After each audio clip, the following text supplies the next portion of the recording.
Hello guys, welcome to your favourite educational channel B school Brew. और आज हम देखेंगे सेट 2 ऑफ डीएलआर। ये एक 100 सेट्स का एक सीरीज है जहां पे मैं आप लोगों से 100 सेट सॉल्व करवाऊंगा, और वो 100 सेट जो है काफी एडवांस लेवल के होंगे या फिर काफी डिफिकल्ट लेवल के होंगे। मैं उम्मीद करता हूँ कि आप लोग ने जो है फर्स्ट सेट देखा होगा, और अगर नहीं देखा है तो मैं ऊपर आई सेक्शन में डाल देता हूँ। आज का सेट का मैं एक थोड़ा सा ब्रीफ देना चाहूंगा, उसके बाद अपन जो है सेट पे डाइव इन करेंगे। आज का सेट जो है ये डीआईएलआर का पूरा तो नहीं है, ये सिर्फ डीआई पे फोकस करता है। ठीक है, ये सिर्फ डीआई पे फोकस करता है। डीआई यानी कि डेटा इंटरप्रिटेशन। तो जनरली क्या रहता है, एक बार ग्राफ रहता है या फिर कोई तो एक ग्राफ दिया होगा। लाइन ग्राफ रहेगा, बार ग्राफ रहेगा, हिस्टोग्राम रहेगा। कोई तो ऐसा एक ग्राफिकल डेटा दिया होगा, और या फिर कभी कभी पाई चार्ट्स भी होते हैं।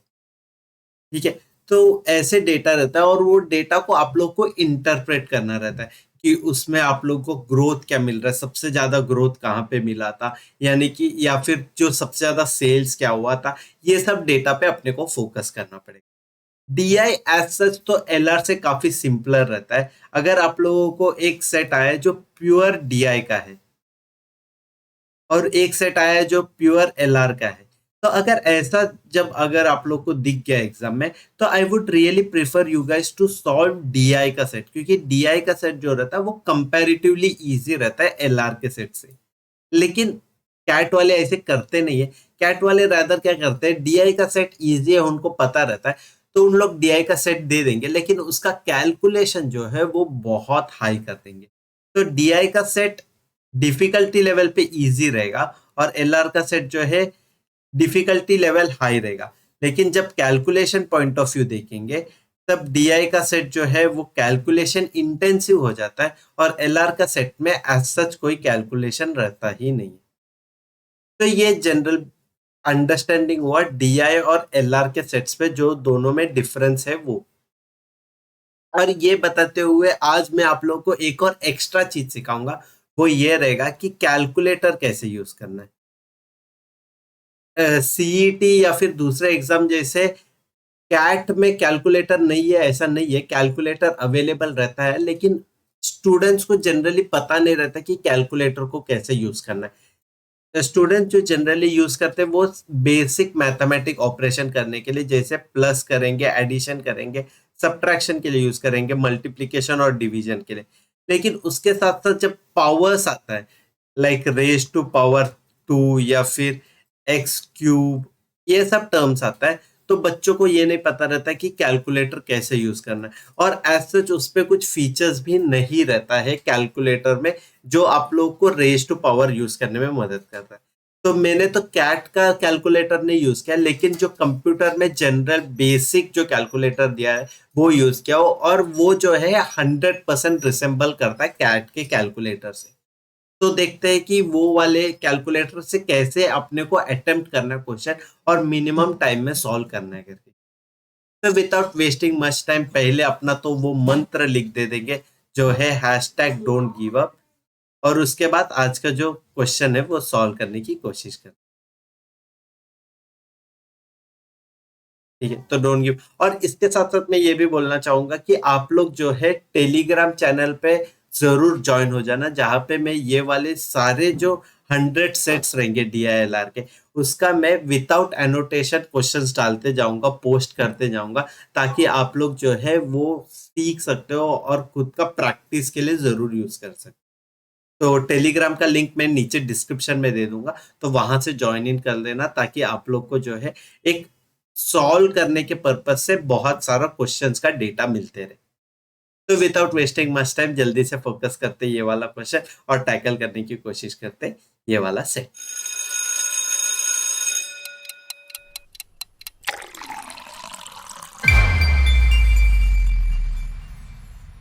तो पढ़ते क्या दिया है सेट में करके। The annual sugar cane production in million tons in Shakkargaon for the period 2000 to 2006 is given in the bar graph given below। तो ये बार ग्राफ टेबल पे है बोला है। बार ग्राफ के साथ साथ मैंने पहले ही बोला था पाई चार्ट में भी हो सकता है, या फिर लाइन ग्राफ, स्कैटर प्लॉट, ऐसा बहुत अलग अलग वे में डिपिक्ट किया सकता है।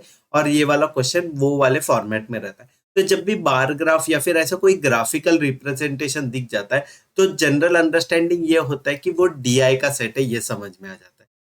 तो यहाँ पे अपने को ये इंटरप्रेट हो गया कि डीआई का सेट है, और डीआई का सेट दिया हुआ है और पैराग्राफ एज सच कुछ डेटा गिवन नहीं है, सिर्फ इधर तक ही क्वेश्चन दिया हुआ है कि एक बार ग्राफ है बताया हुआ है और वो एक शुगर केन प्रोडक्शन का बताया है इन मिलियन टन्स। मिलियन मतलब क्या होता है? मिलियन मतलब 10⁻⁶, 10⁻⁶ या 10 lakhs, याद रखना। ठीक है, 10 lakhs तो 2 0 3 0 हो जाएगा, फिर 3 3 6, तो ये हो गया 10 lakhs और 10⁻⁶। तो मिलियन टन्स मतलब 10⁻⁶।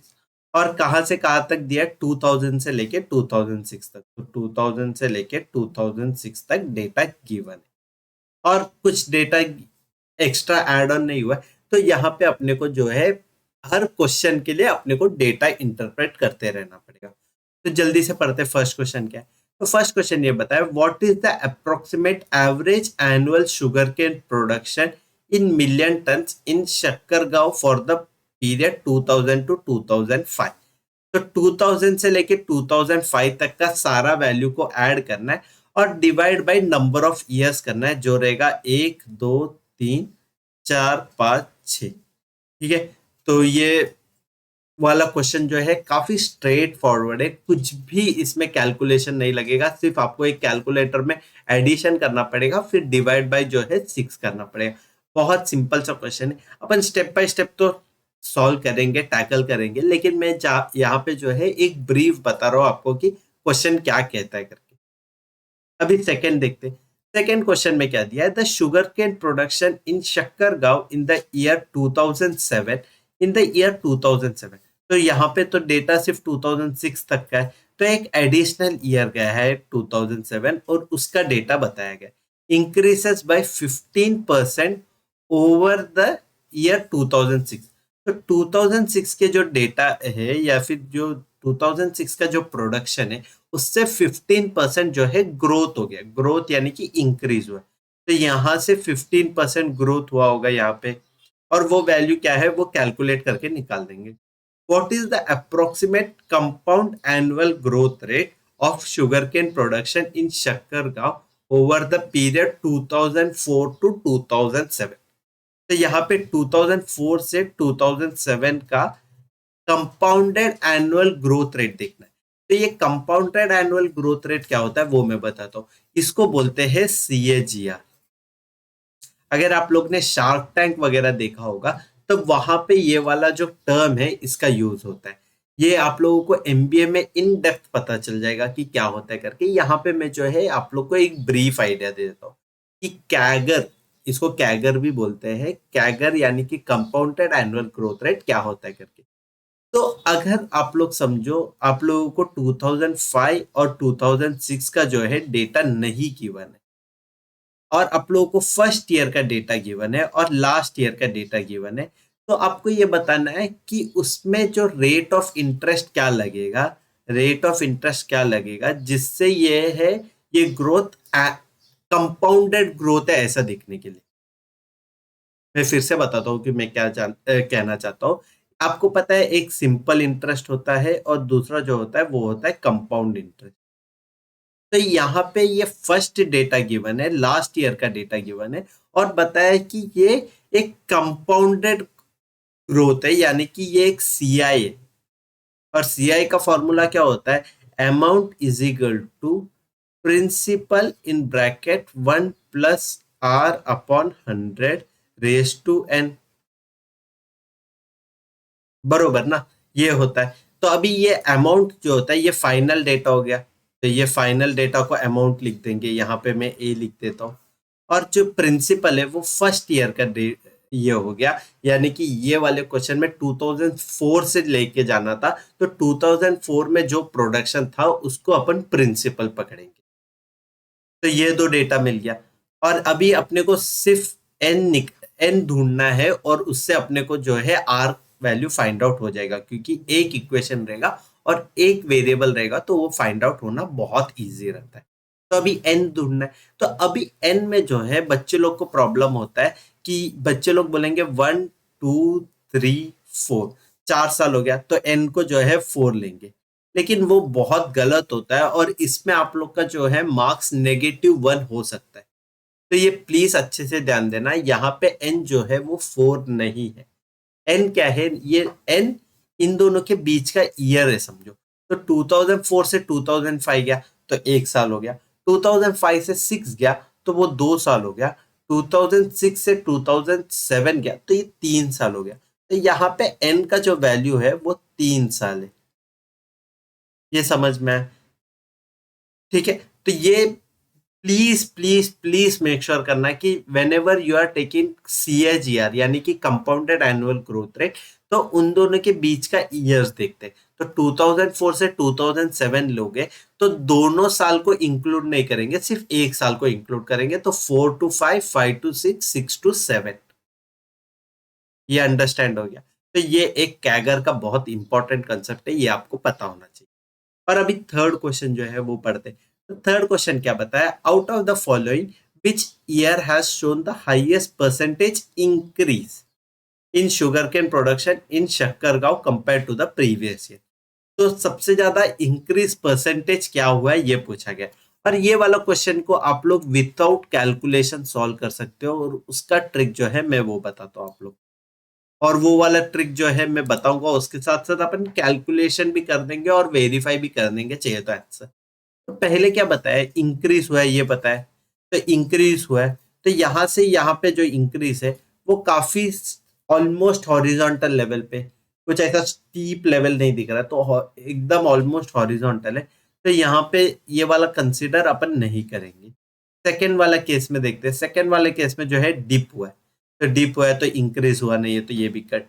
फिर यहाँ पे भी डिप हुआ है और यहाँ पे काफी स्टीप डिप हुआ है, तो ये वाला भी केस कंसिडर नहीं करेंगे। यहाँ से यहाँ एकदम हल्का सा ऑलमोस्ट हॉरिजॉन्टल है बोल सकते हैं, ये ज्यादा ऐसा ग्रोथ नहीं दिख रहा है, तो ये वाला भी कंसिडर नहीं करेंगे। और ये दोनों केस में थोड़ा ग्रोथ दिख रहा है, ठीक है। लेकिन ये दोनों केस में भी जस्ट बाय विजुअलाइजेशन देख लो आप लोग, जस्ट बाय विजुअलाइजेशन आप लोग बता सकते हो कि ये वाला ग्रोथ थोड़ा ज्यादा स्टीप है और ज्यादा परसेंटेज इंक्रीज दिख रहा है एज कंपेयर टू 237 टू 281 का, ठीक है। तो ये जस्ट बाय विजुअलाइजेशन तो अपन बोल सकते हैं कि 2005 होगा इसका करेक्ट आंसर, लेकिन एक बार क्रॉस वेरीफाई भी करेंगे जिसमें अपने को कंफ्यूजन है 2004 और 2005 के बीच में, ठीक है। तो वो भी चेक कर लेंगे जब क्वेश्चन सॉल्व करते रहेंगे तब। और अभी जो है अपन स्टेप बाय स्टेप हर क्वेश्चन को सॉल्व करने की कोशिश करेंगे और उसका करेक्ट आंसर जो है फाइंड आउट करने की कोशिश करेंगे। फर्स्ट क्वेश्चन देखते हैं, और यहाँ पे मैंने जो है कैलकुलेटर भी लेके आया हूँ ताकि अपना जो है कैलकुलेशन फास्टर कर सकते हैं, और आप लोग को जो है कैलकुलेटर कैसे यूज करना है ये भी मैं बता पाऊँ। तो यहाँ पे फर्स्ट क्वेश्चन क्या बताया, 2000 से लेके 2005 तक का आप लोगों को डेटा निकालना है करके। 2000 से लेके 2005 का डेटा निकालना है और उसको ऐड करके डिवाइड बाय 6 कर देंगे, क्योंकि यहाँ पे 1 2 3 4 5 6 ईयर आ रहा है। तो सब वैल्यू जो है ऐड करके देख लेते हैं। तो 295.96 प्लस 297.21 प्लस 287.38 प्लस 233.86, और फाइनल वैल्यू जो है, नहीं फाइनल नहीं और दो है, प्लस 237.09, और फाइनल वैल्यू जो है वो है 281.17। तो ये पूरा वैल्यू आ गया। ये पूरे वैल्यू को जो है 6 से डिवाइड कर देंगे। तो 6 से डिवाइड करने पे अपना वैल्यू क्या आ रहा है, 272.116। तो 272.116 कहाँ पे आ रहा है, ऑप्शन सी पे आ रहा है। तो ये अपना करेक्ट आंसर हो जाएगा। और आप लोग देख रहे हो कैसा सिंगल स्टेप पे वन लाइनर आंसर है, सिर्फ जो है कैलकुलेशन इंटेंसिव हो जाता है। तो ये वाला क्वेश्चन के लिए मैं ये नहीं प्रेफर करूंगा कि आप लोग जो है माइंड कैलकुलेशन स्ट्रॉन्ग करो कि और कुछ करो। ये वाला कैलकुलेशन जो है आप लोग कैलकुलेटर से भी फ्रीली कर सकते हो, और आप लोग को जो है बहुत जल्दी ये वाला सम सॉल्व हो जाएगा।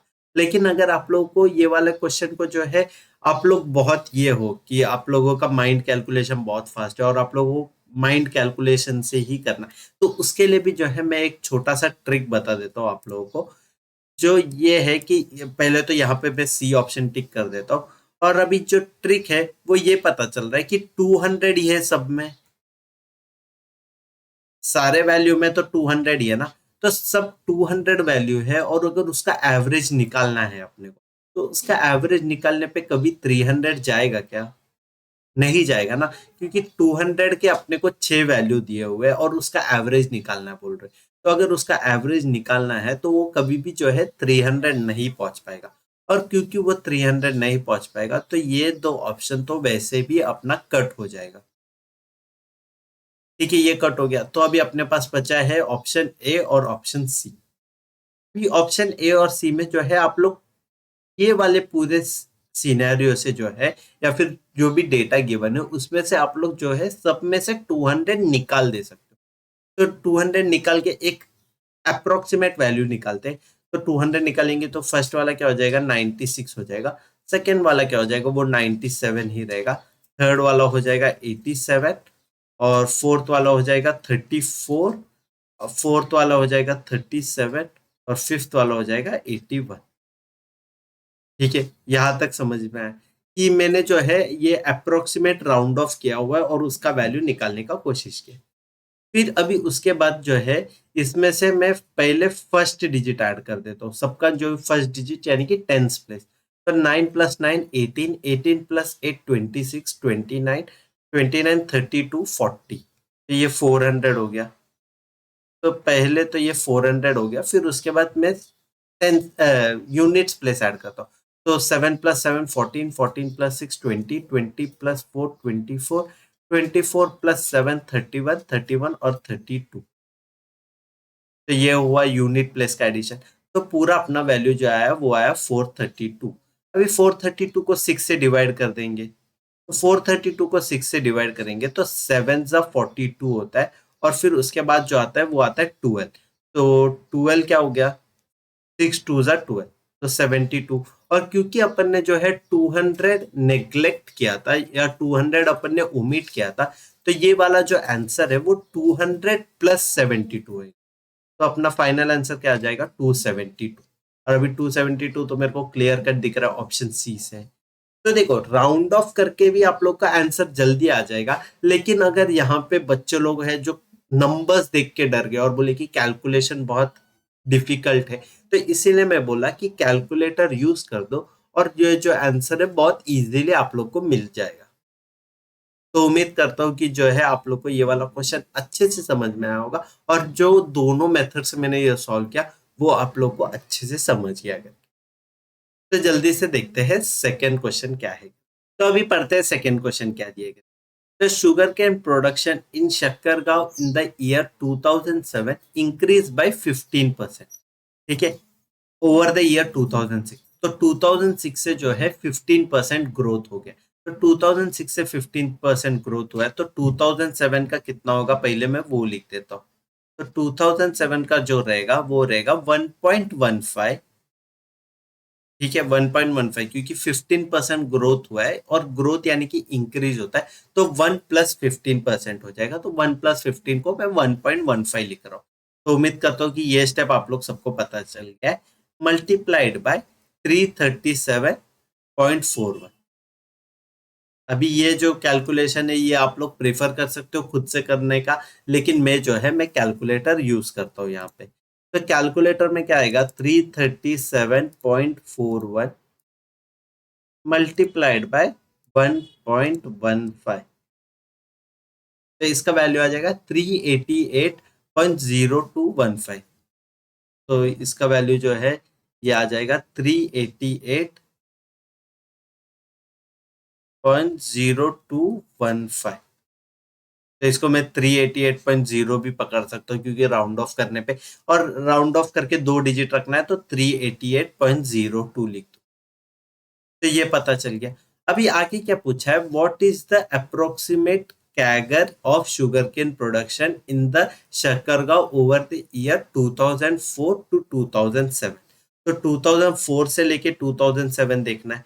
तो 2007 में अपने को पता है 388.02 है। ये इक्वल टू मैंने क्या बताया था, amount is equal to principal 1 plus are upon 100 raise to n. ठीक है, और यहाँ पे n क्या होएगा, यहाँ पे n लिख देता हूँ, और यहाँ पे n जो आएगा वो हो जाएगा 1 2 और फिर लास्ट में 3, तो n का वैल्यू 3 हो जाएगा। तो 288.02 is equal to 237.09 in bracket 1 plus are upon 100 raise to 3। यहां तक सब चीज समझ में आया? Well and good. अभी जो है, अभी अपने को जो करना है वो ये है कि ये वाली इक्वेशन को सॉल्व करना है, और उसको कैलकुलेटर में कैसे सॉल्व करना है वो देख लेते हैं। तो पहला तो स्टेप 388.0215 को जो है मैं डिवाइड कर दूंगा, किससे डिवाइड करूंगा, 237.09 से। तो ये आया मेरे को 1.63। ठीक है, तो 1.63 आया, तो मैं यहाँ पे लिख दूंगा 1.63। 1.63 is equal to 1 plus are upon 100 का क्यूब। अभी मैं इसको देखो, अगर आप लोग के पास कैलकुलेटर अवेलेबल रहता था, ये कैट एग्जाम में कैलकुलेटर अवेलेबल रहता, साइंटिफिक कैलकुलेटर से आप लोग जो है क्यूब रूट तुरंत निकाल सकते हो, लेकिन यहाँ पे जो है क्यूब रूट का ऑप्शन नहीं रहता है। तो अपने को जो है, अपने को आंसर के थ्रू ही जाना पड़ेगा, यानी कि ऑप्शन के थ्रू ही जाना पड़ेगा। तो यहाँ पे आप लोगों को अभी पता है कि 1 पॉइंट, अगर 19% लेना है तो 1.19 का क्यूब निकालोगे, और या फिर अगर 1.17 ये आंसर ले रहा है तो 1.17 का क्यूब निकालोगे, और वैसे वैसे आप लोग को आंसर जो है चेक करते जाना पड़ेगा, क्योंकि और कोई ऑप्शन आप लोग के पास अवेलेबल नहीं रहता है। ठीक है, तो यहाँ पे आप लोग जो है पहले देखेंगे 1.19 का क्यूब करना है, तो क्यूब करना है तो पहले स्क्वायर कर दोगे, और स्क्वायर का जो ऑप्शन है वो कैट का जो कैलसी है वो अवेलेबल करता है। फिर उसको मल्टीप्लाई बाय क्या करेंगे, 1.19 कर देंगे। तो इसका क्या आंसर आया, इसका 1.68 आया, क्योंकि काफी क्लोज है, लेकिन 1.63 चाहिए था अपने को। तो यहाँ पे 118 एक बार चेक कर लेते हैं कि 1.18 का क्या आंसर आता है। 1.18 का स्क्वायर निकालेंगे, फिर उसको मल्टीप्लाइड बाय 1.18 करेंगे, तो इसका आंसर 1.64 आया, वो और भी थोड़ा क्लोजर आ गया।